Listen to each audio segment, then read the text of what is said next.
নমস্কার, আপনারা নিশ্চয় সুস্থ আছেন, ভালো আছেন। 2010-এর আগে নিযুক্ত শিক্ষকদের টেট পাস বাধ্যতামূলক নয়, এই সংক্রান্ত যে আবেদন তামিলনাড়ু সরকার সুপ্রিম কোর্টের কাছে জমা দিয়েছেন, সেই সম্পর্কিত তথ্য আপনাদের সকলের সঙ্গে শেয়ার করছি। সুপ্রিম কোর্টের এক রায়ে বলা হয়েছে যে 2010 সালের আগে নিযুক্ত শিক্ষকদেরও টিচার্স এলিজিবিলিটি টেস্ট অর্থাৎ টেট পাস করতে হবে।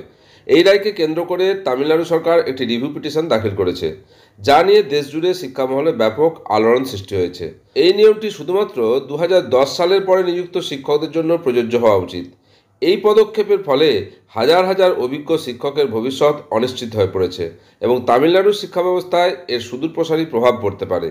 শিক্ষার অধিকার আইন 2009 আরটি অ্যাক্ট অনুযায়ী প্রাথমিক স্তরে শিক্ষকতার জন্য টেট পাস করা বাধ্যতামূলক। সম্প্রতি সুপ্রিম কোর্টে রায় দিয়েছে যে যে সমস্ত শিক্ষক 2010 সালের আগে নিযুক্ত হয়েছেন এবং যাদের চাকরির মেয়াদ এখনও 5 বছরের বেশি বাকি আছে, তাদেরও 2 বছরের মধ্যে টেট পাস করতে হবে।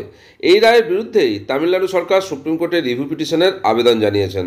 তামিলনাড়ু সরকারের মতে এই রায়টি পূর্ববর্তী প্রভাব ফেলছে, অর্থাৎ রেট্রোস্পেক্টিভ এফেক্ট, যা আইনসম্মত নয়।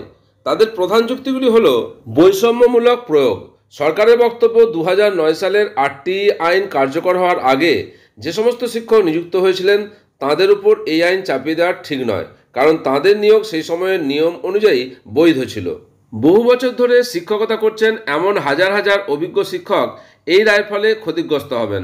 সরকারের মতে এই শিক্ষকেরা ইতিমধ্যেই নিজেদের যোগ্যতা প্রমাণ করেছেন এবং তাদের আবার নতুন করে পরীক্ষা দেওয়ার কোনো যৌক্তিকতা নেই। তামিলনাড়ুতে প্রায় 4.5 লক্ষ শিক্ষকের মধ্যে প্রায় 3.9 লক্ষ শিক্ষক টেট পাস করেননি। যদি এই বিপুল সংখ্যক শিক্ষককে বাধ্যতামূলকভাবে টেট পাস করতে হয়, তবে শিক্ষা ব্যবস্থায় একটা বড় সংকট দেখা দিতে পারে।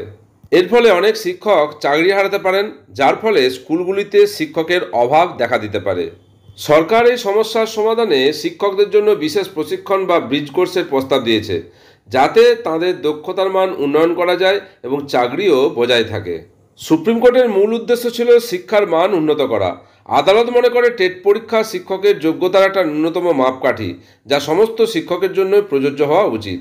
তবে এই রায়ের ফলে যে পরিস্থিতি তৈরি হয়েছে তা বেশ জটিল। একদিকে শিক্ষার মান বজায় রাখার প্রশ্ন, অন্যদিকে হাজার হাজার শিক্ষকের চাকরি এবং রাজ্যের শিক্ষা ব্যবস্থার স্থিতিশীলতা। এখন দেখার বিষয় সুপ্রিম কোর্ট তামিলনাড়ু সরকারের এই রিভিউ পিটিশনকে কিভাবে গ্রহণ করে।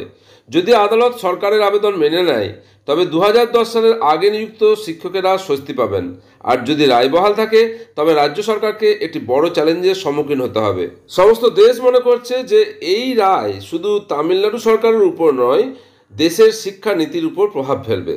তামিলনাড়ু সরকার টেট সংক্রান্ত যে আবেদন সুপ্রিম কোর্টে করেছে, সেই সংক্রান্ত তথ্য আপনাদের সকলের জন্য শেয়ার করলাম। আপনারা সকলে সুস্থ থাকুন, ভালো থাকুন।